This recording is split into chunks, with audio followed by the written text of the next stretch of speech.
حجۃ الاسلام حضرت امام غزالی رحمۃ اللہ تعالی علیہ سرور کائنات صلی اللہ علیہ وآلہ وسلم کا فرمان عالی شان لکھتے ہیں،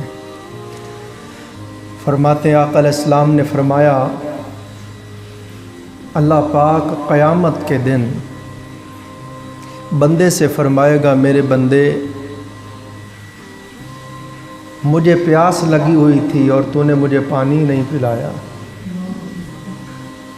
بندے مجھے بھوک لگی ہوئی تھی اور تو نے مجھے کھانا ہی نہیں کھلایا، میرے بندے میں بیمار ہو گیا تھا اور تو نے میری تیمارداری نہیں کی۔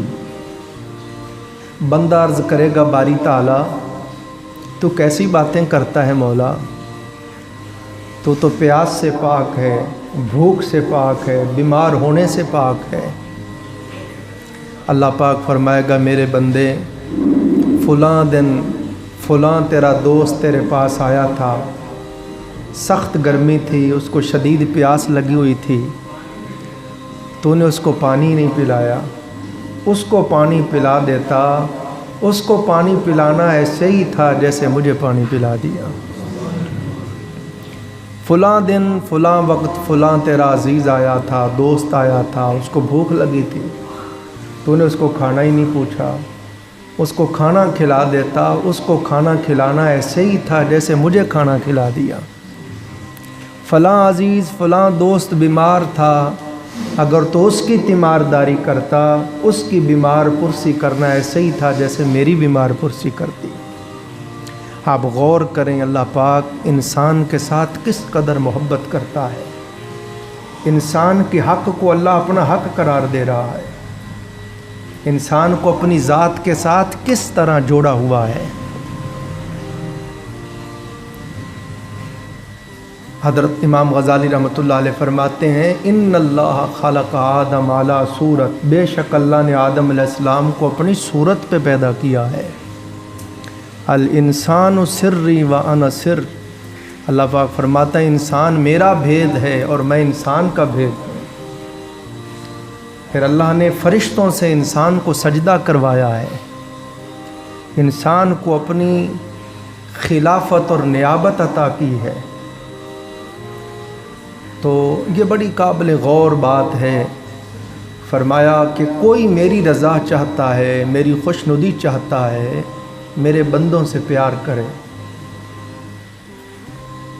حضرت امام غزالی رحمۃ اللہ علیہ لکھتے ہیں، فرماتے ہیں جناب سیدنا موسیٰ کلیم اللہ علیہ السلام، انہوں نے اللہ تعالیٰ کی بارگاہ میں عرض کی مولا مجھے اپنا پتہ بتا تو کہاں رہتا ہے تاکہ میں تیرے بندوں کو بتا سکوں، اپنا ایڈریس بتا، اپنا عطا پتہ بتا، تیرے بندے پوچھیں تو میں ان کو بتا سکوں کہ مولا وہاں ملے گا۔ اللہ پاک نے فرمایا کلیم بتا دوں؟ جی مولا۔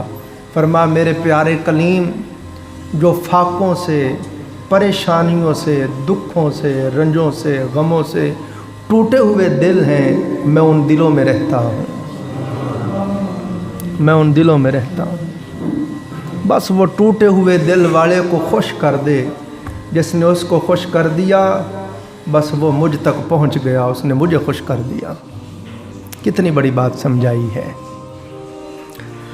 حضور نبی اکرم صلی اللہ علیہ وآلہ وسلم کی ساری زندگی مطہرہ کا مطالعہ کریں، ساری زندگی آقا علیہ الصلوۃ والسلام کی ساری مخلوق پر شفقت سے معمور ہے۔ پھر کیوں نہ ہو، اللہ نے خود فرمایا وما ارسلناک الا رحمۃ للعالمین، محبوب ہم نے آپ کو تمام جہانوں کے لیے رحمت بنایا ہے۔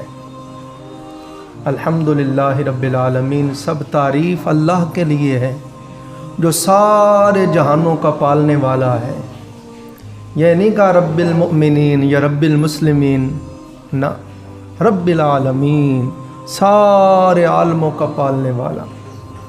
تو جو صیغہ اپنے لیے رکھا وہی اپنے محبوب کے لیے رکھا۔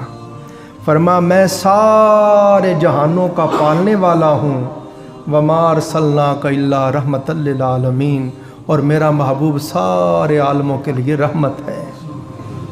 یہ نہیں کہا صرف میرا محبوب کوئی مسلمانوں کے لیے رحمت ہے،